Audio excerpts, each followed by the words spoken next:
Now, if I may call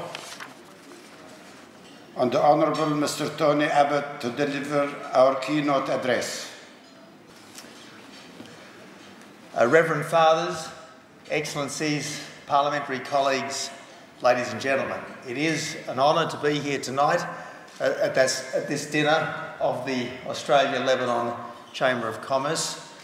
I wish particularly to acknowledge some of my federal parliamentary colleagues, Philip Ruddock, the Shadow Cabinet Secretary, Bruce Bilson, the Shadow Minister for Small Business, and Senator Scott Ryan, the Shadow Parliamentary Secretary for Small Business. I also acknowledge Nick Kotsiris, the Victorian Minister for Multicultural Affairs. It would be remiss of me at a dinner of this nature not also to mention the three people who have been an important part of my introduction to the cultures and politics of the Middle East, but particularly to the contribution that Lebanese people have made to Australia. Joe Qatar, who happens to be, amongst other things, the President of the New South Wales Lebanese Chamber of Commerce, Anwar Harb, the editor of one of our most distinguished newspapers, and my friend Joseph Asaf, who has been like a brother to me for many, many years and is well known to so many of you in this room. I suspect many of you here tonight are a little disappointed that someone who I saw on the guest list as I was coming down this evening on the plane, for all sorts of understandable reasons, couldn't be here tonight, and that's my parliamentary colleague, Martin Ferguson. Now, I want to speak in praise of Martin Ferguson this evening, not because of what he did necessarily, but in praise of what he said on Friday, because what my Labor parliamentary colleague said was that the purpose of government was to bring Australians together. The purpose of governance was to follow due process, and in order to work effectively, we had to consult and work together for the betterment of our nation. It is my hope that the Australian National Government can follow the wise advice of Martin Ferguson in the weeks and months ahead, and should there be a change of government later this year, I certainly hope to be able to follow his wise advice myself. So, Martin and Bill, I'm sorry you can't be here this evening, but I commend both of you for your patriotism and your contribution to our country.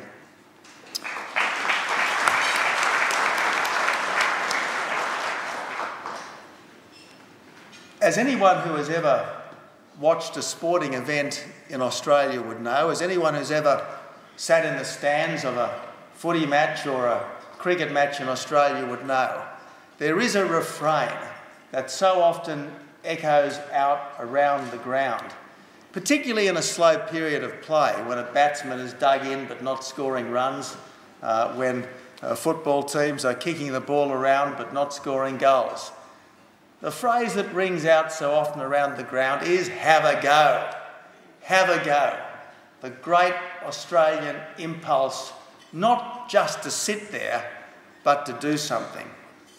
And I want to say that the people here tonight are preeminently people who have had a go. Because not only are you people in business, but most of you are people who have yourselves or whose fathers and grandfathers have had a go by coming to a new country. So I want to do two things in these remarks tonight: pay tribute to the migrants to this country and to pay tribute to the business people who are so important for the prosperity and ultimately the social cohesion which every Australian enjoys. The toughest thing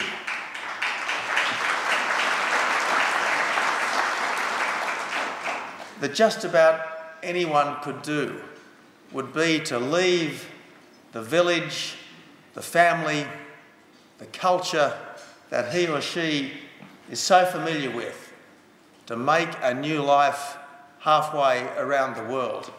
And yet that's what hundreds of thousands of people from Lebanon have done when they came to Australia.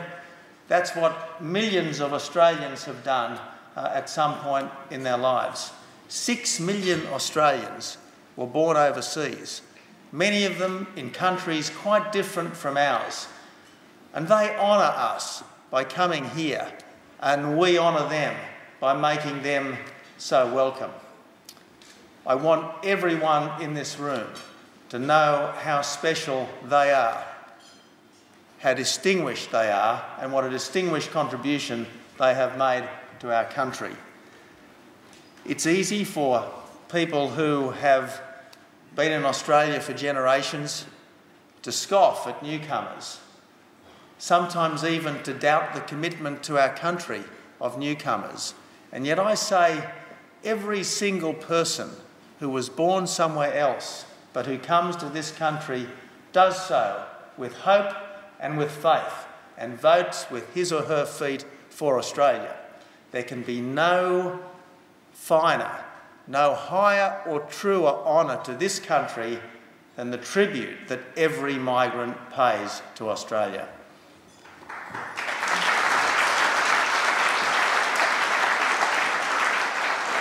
And I am so proud of the fact that migrants have been made so welcome here in our midst, to have been made honoured in our midst. I pay tribute to Steve Bracks, the former Victorian Premier, a son of Lebanon, going back some generations.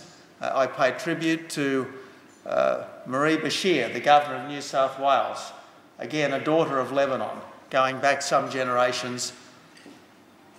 Their success is a sign of the contribution that so many people of Lebanese background and descent have made to this country of ours.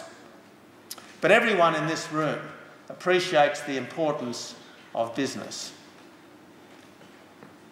All too often, we are accustomed to take business for granted, to think that the people who really matter in our society are the doctors, the nurses, the teachers, the philanthropists, the artists, the sports people.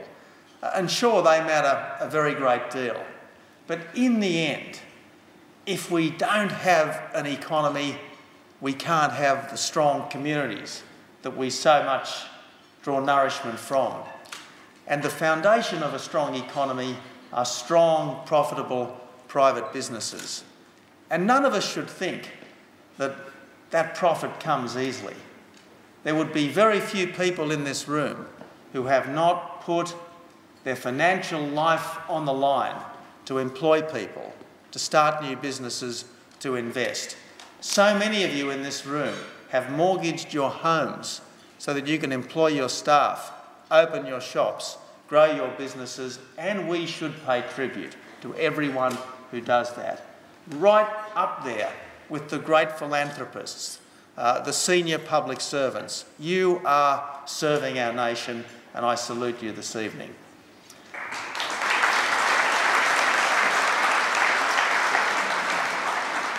Can I finally say something about Lebanon?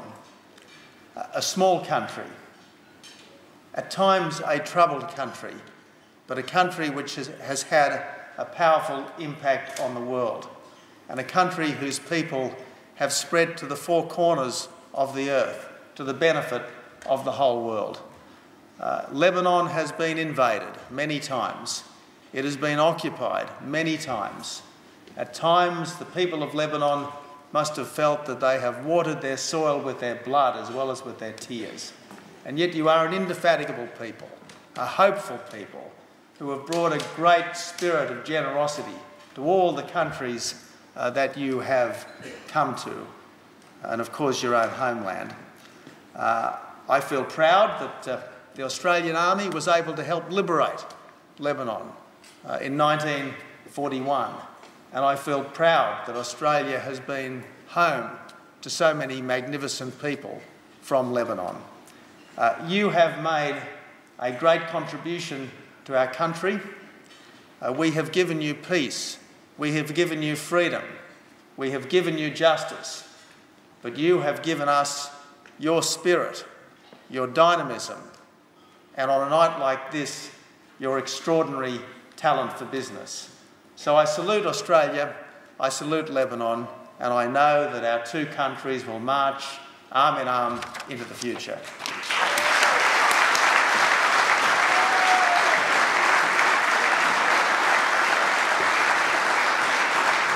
Tony John Abbott.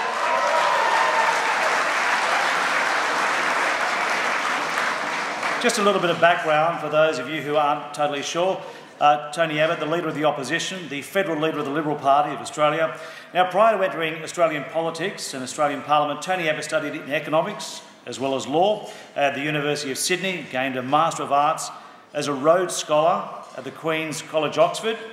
He's an author, an ultramarathon runner, and I'm sure quite pleased the Gillard government has just experienced a rather